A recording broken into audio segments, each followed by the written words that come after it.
ಅದು ಒಂದು ಕೆಲಸ ಮಾಡಬೇಕಾದ್ರೆ ವಿವಾದ ಇಲ್ಲದೆ ಹೋದರೆ ಆ ಕೆಲಸ ನೀವು ಎಲ್ಲೇ ಹೋಗಿ ಏನೇ ಕೆಲಸ ಆಗಲಿ ಒಂದು 10 ಜನ ಸೇರಿದ ಕಡೆ ವಿವಾದ ಇದ್ದೇ ಇರುತ್ತೆ.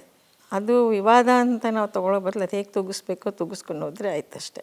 ಎಲ್ಲರೂ ಒಂದೇ ಥರ ಯೋಚನೆ ಮಾಡಲ್ಲ, ಎಲ್ಲರದ್ದು ಥಿಂಕಿಂಗ್ ಬೇರೆ ಇರುತ್ತೆ. ಅದು ನಾವು ವಿವಾದ ಸೃಷ್ಟಿಸದೇ ಇದ್ದರೆ ಅದು ನಮಗೆ ಸಮಾಧಾನ. ಬೇರೆಯವರು ವಿವಾದ ಸೃಷ್ಟಿ ಮಾಡಿದ್ರೆ ನಾವು ಅದಕ್ಕೆ ಬೇಜಾರು ಪಡ್ಕೊಳ್ಳೋ ಅವಶ್ಯಕತೆ ಇಲ್ಲ.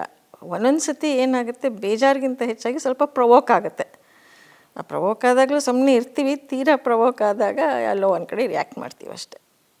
ಏನ we are all entitled to express our, ನಮಗೆಲ್ರದ್ದು ನಮ್ಮ ರಿಯಾಕ್ಷನ್ ಎಕ್ಸ್ಪ್ರೆಸ್ ಮಾಡೋ ಸ್ವಾತಂತ್ರ್ಯ ಇರೋದ್ರಿಂದ ನಾವು ಮಾಡ್ತೀವಿ. ಹೇಗೆ ನಿಮ್ಗೆ ಹೆಂಗೆ ನೀವು ಏನು ಬೇಕಾದ್ರೂ ಮಾತಾಡ್ಬೋದು, ಅದನ್ನು ಯಾವ ರೀತಿ ನಾವು ಸರಿನೋ ತಪ್ಪೋ ಅಂಥೇಳಿ ನಾವು ಸಮರ್ಥಿಸ್ಕೊಳ್ಳೋದು ನಮ್ಮ ಇದು ಅಂತ ನಾನು ಆ ಥರ ಮಾಡ್ಕೊಂಡು ಮುಂದಕ್ಕೆ ಹೋಗ್ತೀನಿ. ಏನೋ ಬೇಜಾರೆಲ್ಲ ಮಾಡ್ಕೊಳ್ಳೋ